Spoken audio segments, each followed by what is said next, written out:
Hannah Dunn 14, April 1st, 2055 AD. It was the best April Fool's Day prank she would ever pull off. Hannah, in disguise, had been casing the hospital for months, and she'd formed a plan, admittedly not one of her best considering how she would have to humiliate herself, but a plan nonetheless. It was important to avoid shift change in order to reduce the number of staff present, and it seemed that the first hour following shift change was always the most hectic, and it was also the time when the most secure doors in the facility were frequently opening and closing. That was when she planned to strike, at precisely 7 p.m. The morning shift will have gone, and the evening shift will still be getting their bearings. She was not worried about being seen. In her experience, one can go where they want behind nearly any locked door so long as they project to others that they are supposed to be there and they will arouse no suspicion. It was a hospital after all. Anyone and everyone could be there, just not in the room that she was bound for. The real concern was the Secret Service guard. For though it had become abundantly clear that Daniel represented no threat whatsoever, he was nonetheless wanted on suspicion of assassinating the late president, and therefore was not only forever strapped down to his bed and handcuffed to the side railing, but also kept under guard 24 hours a day per protocol. The night guard's name was Harold, and Hannah had been seducing him under her nom de voyage, Amanda Free, for a few days. He was only 32 years old to Hannah's 75, but she still had it. She was showing some obvious signs of age, but she was still extremely attractive and could still lure any man to her. Such is the power of a beautiful woman, an experience few others on earth share. The power to use their allure to get what they want. A tactic most often fraught with deceit whether they know it or not, and which often paves a road of woes. For ill-gotten gains remain what they are, even if they are surrendered willingly. There is more than one way to be a thief. She had introduced herself to Harold as Amanda Free after she'd figured out his routine, intruding on his solo dinner at a diner down the road from his post at the hospital 3 days prior. They agreed to have dinner again at the same place the following night, after which he took her back to his hotel room. When they left the restaurant together, he asked her where her car was, to which she replied, "I'm not staying far from here. I have a rental car right now, but I just walked down." She had, in truth, shortly after leaving the doctor's house with Daniel's 8-ball, come across a teenager who was getting into a very used, very cheap car at a gas station, and offered him $50,000 cash on the spot for his car, specifying that she wasn't interested in the title or certification of ownership, and saying that all she asked was that he not report it stolen and continue to pay the insurance on it for 6 months. Naturally, the kid agreed, and since the blistering heat of the summer had not yet fully come to bear on the city, she was able to live out of the car for the most part, plotting her next move, and kept the car and herself away from places with cameras as well as she could. She wore a black wig, wore no makeup, and selected clothes specifically for their unflattering design so as not to draw any unwanted attention to her famous caboose, and throughout the whole time she'd spent lying in wait, had only showed off her feminine form on the 2 evenings that she'd had dinner with the unsuspecting guard, and only to catch his eye. He didn't recognize her. It seemed that no one had recognized her. Once they were in the hotel room, one thing led to another and they wound up making out. When the prospect of sex came up, Hannah said that she couldn't do anything with him vaginally because they weren't married and it went against her beliefs, but she offered up her mouth to him and he gladly came in it. As they lay together in the hotel bed afterwards, Hannah asked him what he'd done that day, and he for the first time told her that he was guarding Daniel Dwyer. She pretended to be surprised and asked him what Daniel was like, to which Harold the guard had said, "It's like watching a rock. He doesn't do anything, and when I say that he doesn't do anything, I mean he doesn't do anything. You know, the nursing staff have to put eye drops in his eyes once every hour to keep them from drying out because he doesn't blink. The guy doesn't even blink when they put in the eye drops. It's the damnedest thing. It's like he's a fucking statue or something. We have to keep a fly swatter in the room just in case bugs start going for his eyes. I mean, you should see them. They don't drip blood or anything, but his eyes are so red that they look like they're bleeding. It's actually pretty messed up that they can't do anything for him. They say that he will eventually go blind if he hasn't already, on top of everything else that's wrong with him. I've read about all the things he allegedly does, and that he's supposed to be this huge threat, but I certainly don't get any of those kinds of vibes from him. It's sad, but I have orders to kill him if he moves, and likely will be ordered to execute him if and when there is another confirmed reported sighting of the spirit at the President's discretion. He'll never be tried because he can't do anything, much less speak to provide testimony. I think he's going to die in that hospital if not some other, just wither away with time. I mean, how long can people go without sleeping or even blinking before they just drop dead? It's got to be doing something to his brain. That's awful, Hannah said, her inflection straddling the border between her true concern and feigned ignorance. While he was using the restroom, she stole the key to Daniel's handcuffs from his key ring and slipped it into her pocket. Later, she pretended to be tired and asked if he could drive her to her hotel, and he dropped her off in front of the hotel where she alleged to be staying and drove away. He told her that he had guard duty the next evening and that he'd like to get together again soon, and told her to call him later before driving away. She agreed and said that she would definitely see him later. Once he was out of sight, Hannah dropped her fake smile, tied her jacket around her waist, and walked away from the hotel bound for her car parked a few blocks away, and she admired the purloined handcuff key she'd made away with. Tomorrow was to be the day that she was going to get him back. April Fool's. Hannah was coming. Amanda Free had a man to free. Right on cue at 7 p.m. the next evening, an older woman with a stunning figure, a perfect behind, and large perky breasts came strolling into the hospital. She had gorgeous jet black hair and caught the attention of every man in the place, precisely her intention. The hospital was busy, and there was a buzz in the air, a dull, constant roar of noise from all of the patients and their families.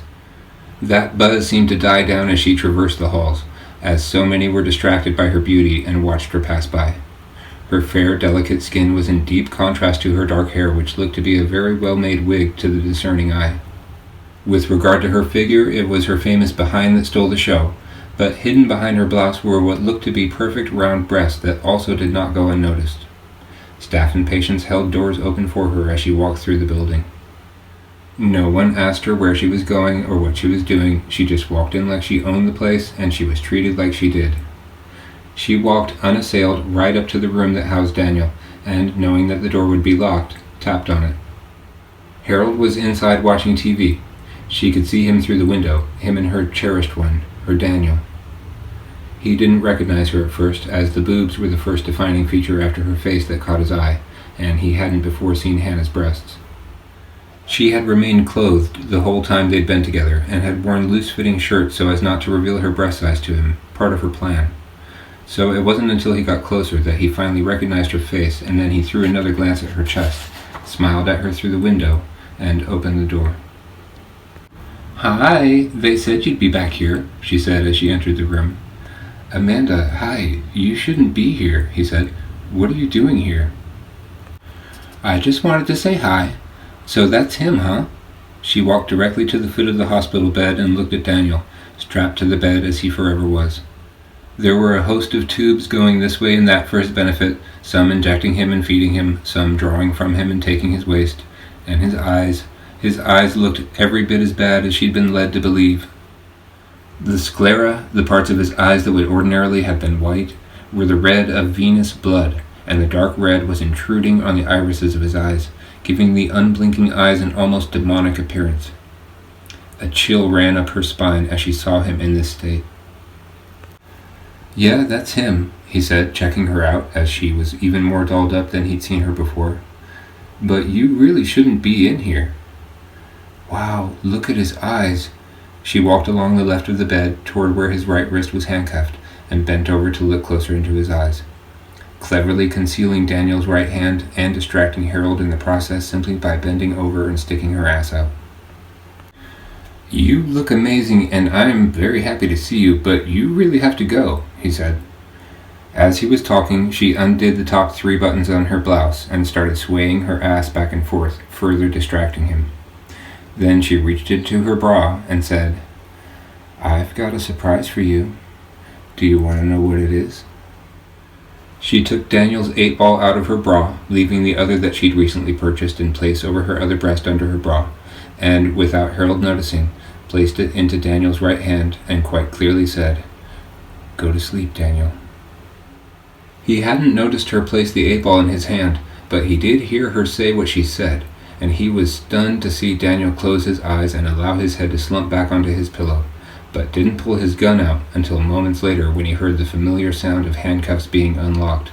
Then he said, "Amanda, back away and put your hands behind your head or I will shoot you." She was not afraid. There was a gun pointing right at her, and she knew it, but she knew that Daniel would not let her die, so this time she faced death without fear, or more accurately, she faced fear without death. She turned to face the guard, revealing to him that not only was Daniel's hand free of the restraints, but that he had his 8-ball in his hand. As she reached up and removed her wig, revealing her famous unmistakable red hair, she very calmly said, "Think about it, Harold. That would not end well for you. You can kill yourself if you so choose, but you can't kill me or him. You go to pull that trigger, and you'll be lucky if he lets you walk away, and you know it." He watched her as she removed the straps and began to remove the various apparatuses from Daniel's body. She was careful not to harm him, and disconnected everything from him in the proper way, patiently untangling the web that had been keeping him alive. He simply slept, clutching the 8-ball loosely in his palm. "Holy shit, you're Hannah Dunn," he said. "Yes. Now you have something to brag to your friends about when you get home," she said as she withdrew the second 8-ball from her blouse and set it on the hospital bed. "I don't think you're a bad guy, Harold, but the spirit must live on. Daniel and I are leaving here together right now, and if you try to stop us..." She didn't finish the sentence. She saw the spirit form from the thin air next to him and then saw it look into its 8-ball. He must have made the decision.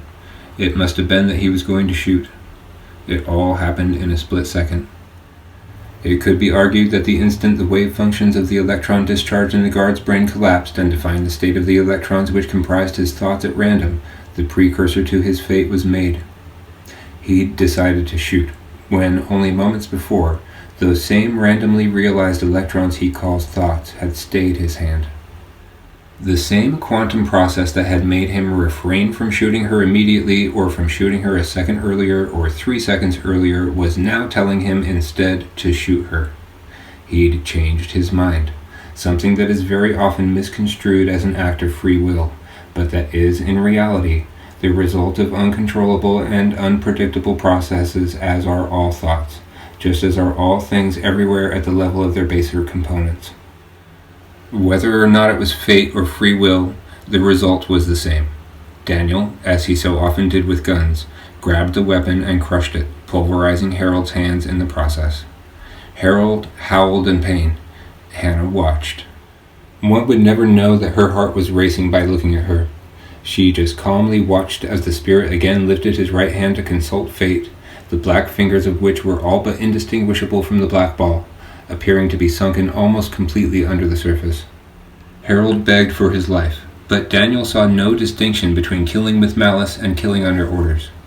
All that he knew was that he had to exact vengeance for the attempted offense to him, as Daniel Dwyer was everyone and would not allow any attempted transgression made against him to bear fruit when he could avoid it, nor would he allow the thwarted perpetrator to go unpunished. Their motivation and circumstances were seldom a factor. Harold was more than willing to kill both the unarmed woman and the defenseless sleeping man, and would not have lost a moment's sleep over it. He was not a danger to everyone, but he was liable to attempt murder again in the future, so the 8-ball took no issue with him being removed from the population, and Daniel used it to smash his skull. Then, just as the doctor had done all those years ago, while a body was still dangling from Daniel's outstretched hand, as he motioned to consult his 8-ball, Hannah spoke to him. "Daniel, drop him, pick up your body, and follow me to my car," she said. "We are going home." The normally noisy hospital went completely silent, almost as if in reverence of what they were seeing as she passed through, holding the infamous 8-ball in her hand. She could hear people whispering, "That's Hannah Dunn," and "Oh my God, it's her," and other such things, seemingly more impressed by her reemergence and rescue of Daniel than by the actual presence of the spirit itself, for they weren't whispering his name. Amid all the whispers, she only heard one mention of Mr. 8. The hospital security staff was alerted, and when the first came into view with her gun drawn, Hannah said 6 words that suddenly stopped the security guard in her tracks. She kept right on walking straight toward her, looked her right in the eye, and very calmly said, "Don't try it. You will die." The guard recognized Hannah right away and said, "Just don't hurt anybody, okay?" "I'm not the one with the gun," she said. A male security guard came running around the corner and started yelling, very afraid, and pointed his gun at Daniel, asleep across the spirit's shoulder. Then the world learned something new about the spirit. He could not only be in 2 places at once, he could be many places at once.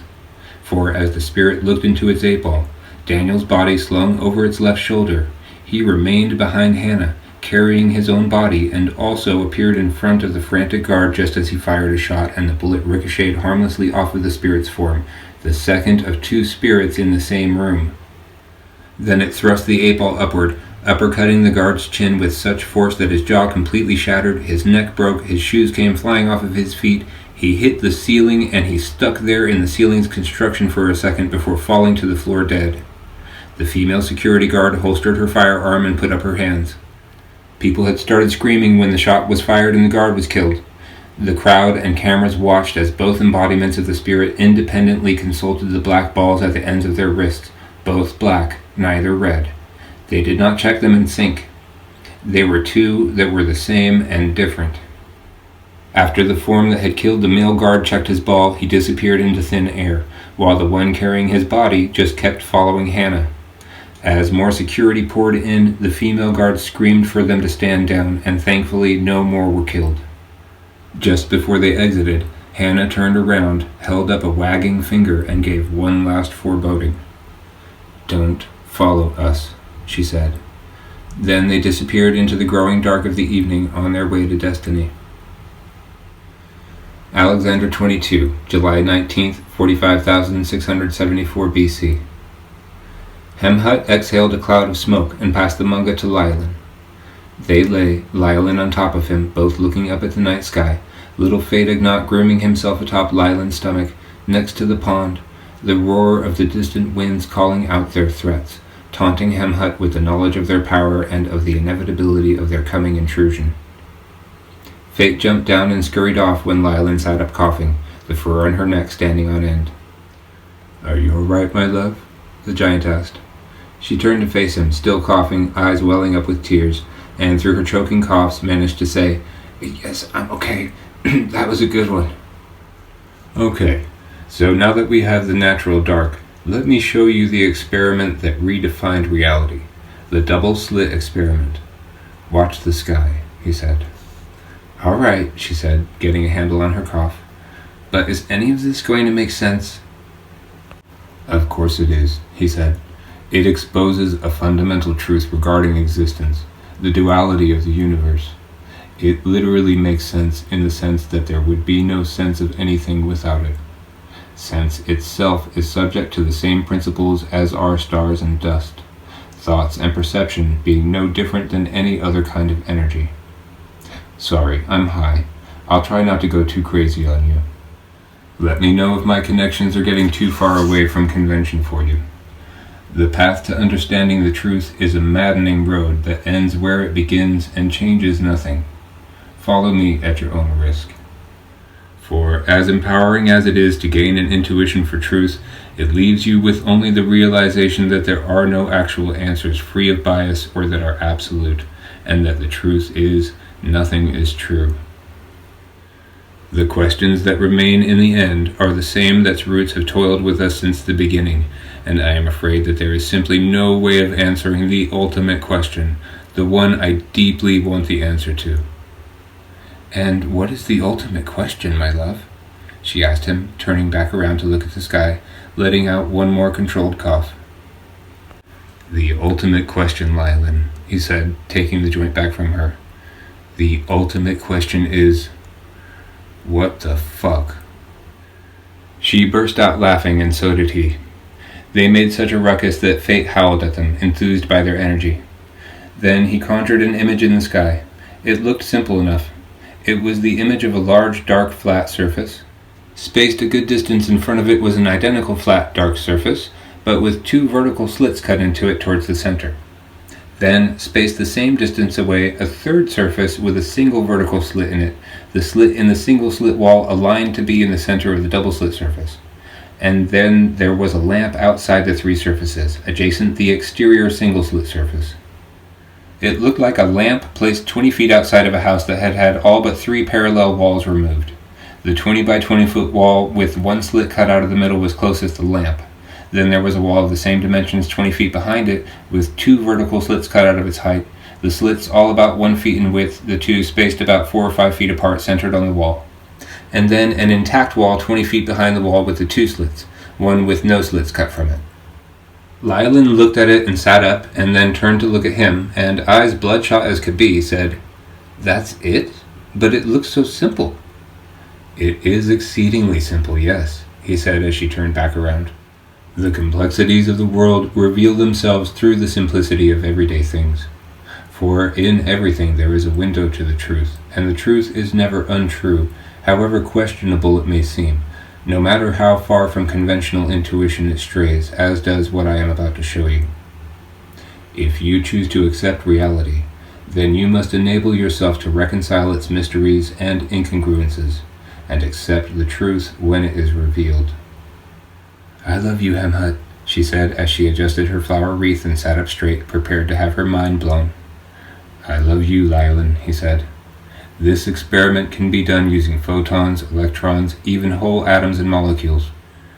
Once you get to a certain size of atom or molecule, it fails to generate evidence of the same phenomenon as what you are going to see. As the bigger something is, the easier it becomes to find it, and the less probable it becomes that you will find it where you didn't expect to find it. And I'll explain why. But bear in mind as we watch this, that this is applicable to absolutely everything, everywhere, all the time. You will get the same results mathematically no matter what material you decide to use. Light or electromagnetism and mass are the same, just as predicted by general relativity. They are both particles that parade as waves, both expressions of the same energy. One could argue that all mass is simply encapsulated energy, or that all energy is just liberated mass, because they are both valid perspectives. But arguing in favor of either side is evident that the point of the whole revelation has been sullied by the thinking mind's prejudices and bias, and its eagerness to categorize all things in simplistic, deterministic ways. Everything in existence is a unique construct from the same energy source. No two things can occupy the same space, so every single particle is unique, and yet all the same, all interchangeable. Lylin slowly turned around to look at him as he kept on talking, kept veering way off topic. Everything is a derivative of the energy released during the Big Bang, all carved from the same piece of wood. She kicked him in the ribs with her heel, and he snapped back to reality. "Sorry, okay, the double slit experiment," he said, and the lamp in front of the 2 parallel walls in his illustration began to emit little white spheres, meant to symbolize the early conceptualization of particles, and 2 distinct lines formed on the back wall. It acted almost like a beam of light leaving a flashlight, shooting the little spheres out in front of it, illuminating the entire outer wall, the wall closest to it with a single slit cut out of it, emerging from the device in a conical shape like a flashlight beam through particulate-laden air. This experiment was first performed by a scientist named Thomas Young in the aim of settling the debate in the scientific community regarding the nature of light. The renowned Isaac Newton had postulated that light was a particle, a corpuscle as he called it, and there was plenty of theoretical evidence to support his theory. But it was a point of contention for others, especially Christian Huygens, the originator of probability theory, who had just as much theoretical evidence in support of his notion that light was actually a wave. They watched as the illustration changed so that instead of shooting out little spheres, the lamp emitted waves as though it were a weight bobbing in water. Where the little spheres had passed through the 2 slits in the middle wall, they'd then passed through and hit the back wall, creating 2 vertical lines where they illuminated the far wall, parallel to the 2 slits in the middle wall. But now, when the waves passed through the pair of the slits, 2 separate waves came out on the other side, one originating at each of the slits openings, and instead of there being one smooth ring, they became 2 rings that collided and distorted one another on their way to the solid wall at the end. A thin layer on the surface of the water was white, and the places where the dips and swells of the water made contact with the far wall painted the points of contact white as the water undulated. This resulted in a series of vertical stripes along the far wall, more than just two directly behind the slits, some of them more prominent than others due to the consistent height of the point of contact created by the interacting waves. What you are seeing, the many stripes appearing on the back wall, is the result of an interference pattern. You see, when the two waves collide, they create a series of peaks and valleys in their wavelengths. When the peaks of the two of them or the valleys of the two of them combine, they create a higher peak and a lower valley. And where one's peaks meets another's valleys, they cancel each other out and go flat. He pointed at the back wall with the many stripes created by the waves. The dark spaces between the lines represent the places where the waves have canceled out, and the more prominent lines represent the places where the wavelengths are more elongated as they interact and form the interference pattern. You can see where the waves bob up and down against the wall, and where they remain still. The experiment was simple. Isolate a bandwidth, a single color of light, and shine it at the two slits to see what appears on the back wall. If light was a particle, one would expect to see this. Just two lines on the back wall, he said. The image changed back to its initial incarnation, the mechanism shooting spheres instead of bobbing up and down, disturbing a body of water. The spheres leaving only the two vertical lines adjacent the slits in the rearmost wall, and not the many lines created by the waves. And if it were a wave, one would expect to see the interference pattern. And he made the image again change to the wave incarnation of the setup, resulting in the many stripes on the back wall. So, what do you think that Thomas Young saw when this experiment was first performed? That's what I want to know. You said that everything is both a wave and a particle, she said, and you can't get two results from the same experiment. He can't have seen both results, so I don't know. Did he see a combination of both patterns? What?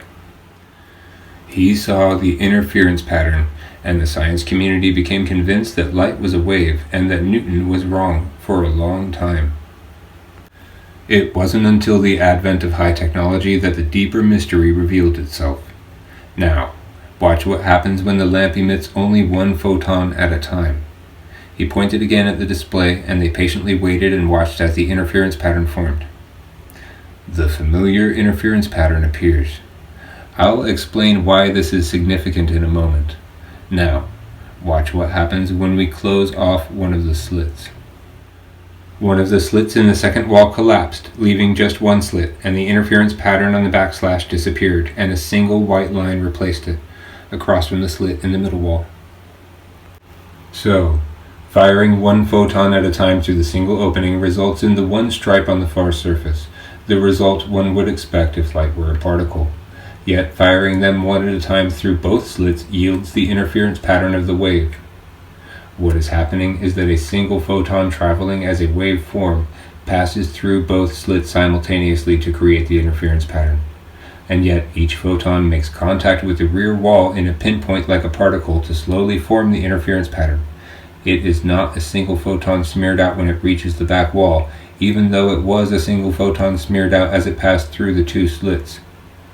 Thus, the energy that comprises the photon travels as a wave, then organizes into a particle when the wave function is collapsed, with the energy from a single source having interfered with itself until forced to share and change its information, transmuting its energy by collapsing on a single point, and experiencing time where it had not done so as a wave. Remember, these waves propagate at the speed of light, which means that they only experience the passage of time when they are made to slow down, when they are imposed upon by something that requires the passage of time, such as contact or measurement. It takes time to share information, you see. So it is easiest to think of it this way, my love. To collapse a wave function is to experience time, and to remain a wave is to experience no time. This is true of everything in the universe. Inside of your own body, there are processes happening at different rates of time progression because of the coexistence of continuously transmuting timeless waves and aging particles and the energy trade between. This is what defines the passage of time for individuals who observe its passage. Parts of you are traveling at the speed of light, any particle in your body that momentarily exists as its wave expression, he said. It is well established that all massless particles travel at light speed. But in truth, all that massive particles really are is slowed massless particles, collapsed waves. Whoa, Lylan said, her jaw dropping open. Okay, are you ready to go deeper? He asked, sitting up, excited to share the forthcoming revelation with his dead girlfriend. Are you kidding me? There's more?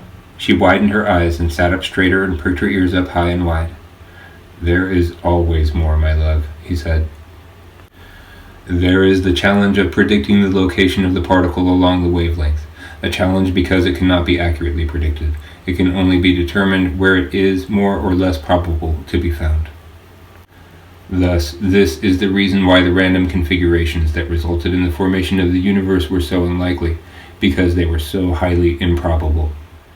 Like how the amalgamator will exert influence over these processes to ensure a controlled outcome and form living, breathing replicas of the Tuolans, it seems to me that the universe could only have formed under the guidance of intelligent design.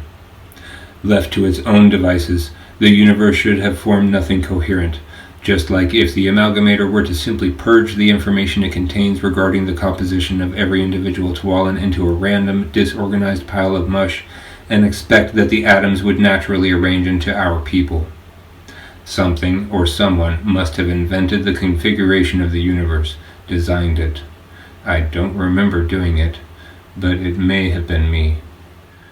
So you are responsible not only for the creation and destruction of everything, but also for the manifestation of everything that ever has or ever will exist, Hemhut, and without you there would be nothing but disorganization. Is that what you are telling me? She asked, turning to face him once more. I don't know, he said, but it is highly probable. Do you know what that means, Hemhut?